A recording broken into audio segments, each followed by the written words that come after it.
देखिए, पिछले 2-3 दिनों से पूरे देश के अंदर दारुल देवबंद के एक नोटिस को लेकर के जो सिर्फ उनके स्टूडेंट के लिए था, एक दुष्प्रचार किया जा रहा है। और ये कहा जा रहा है कि दारुल देवबंद इंग्लिश लैंग्वेज का विरोधी है।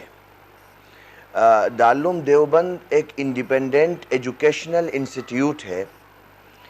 और दारुल देवबंद पिछले तकरीबन 15 सालों से अपने यहाँ इंग्लिश लैंग्वेज का और कंप्यूटर का एक कोर्स चलाता चला आ रहा है। दारुल देवबंद ने जो दरअसल ये एक नोटिस जारी किया था, ये उन स्टूडेंट के लिए किया था जो दारुल देवबंद में किसी स्पेसिफिक कोर्स के लिए एडमिशन लेते हैं, स्पेसिफिक कोर्स के लिए एडमिशन लेते हैं और उस कोर्स को पढ़ने का कमिटमेंट करते हैं एक इंस्टीट्यूट के साथ में।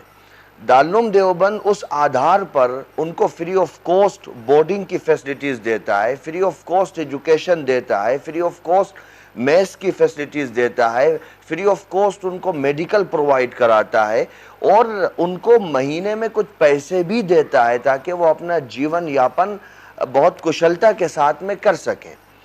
जब आप किसी इंस्टीट्यूट में इस्लामिक जूरिस्प्रूडेंस पढ़ने के लिए जा रहे हो, इस्लामिक लॉ को पढ़ने के लिए जा रहे हो, हॉली बुक को पढ़ने के लिए जा रहे हो और आप वहाँ पर एडमिशन लेने के बाद उस इंस्टीट्यूट में रहते हो और किसी और कोर्स को पढ़ रहे हो, तो ये तो कोई भी एजुकेशनल इंस्टीट्यूट अलाउ नहीं करेगा। अगर मैं लखनऊ यूनिवर्सिटी में LLB कर रहा हूँ और मुझे भारत सरकार स्कॉलरशिप देती है और मैं यूनिवर्सिटी में रह रहा हूँ, तो मैं मेडिकल की पढ़ाई नहीं कर सकता हूँ क्योंकि मुझे स्कॉलरशिप लॉ के लिए दी गई है। लेकिन इन सब चीज़ों को न समझ करके सिर्फ एक 2-4 लाइनों की बुनियाद पर जो हमारे यहाँ कुछ बुद्धिजीवी जिन लोगों को कहा जाता है, उनको एक व्यापार करने का एक लगता है कि पूरा मौका मिल गया है, वो उसको भुनाने के लिए देश के अंदर नफ़रत का माहौल पैदा कर रहे हैं। दारुल देवबंद क्यों किसी को रोकेगा इंग्लिश पढ़ने से? देश के अंदर तो सिर्फ 2% लोग मदरसों में आते हैं, कोई गन पॉइंट पर किसी को मदरसे में थोड़ी लाया जाता है। जब मदरसे में वो एक स्पेसिफिक कोर्स को पढ़ने के लिए आ रहा है, तो नोटिस का मतलब ये है कि आपकी एजुकेशन पूरे तौर पर उसी कोर्स पर फोकस रहना चाहिए। और देश के संविधान में आर्टिकल 30 क्लोज ए में किसी भी माइनॉरिटी को रिलीजन के आधार पर या लैंग्वेज के आधार पर अपने एजुकेशनल इंस्टीट्यूट बनाने का अधिकार दिया गया है। आर्टिकल 25 में फ्रीडम ऑफ रिलीजन की बात की गई है। तो जितने भी स्टेट मिनिस्टर हैं और केंद्रीय मंत्री हैं जो एक तरीके से अनकॉन्स्टिट्यूशनल वे में जाकर के इस पर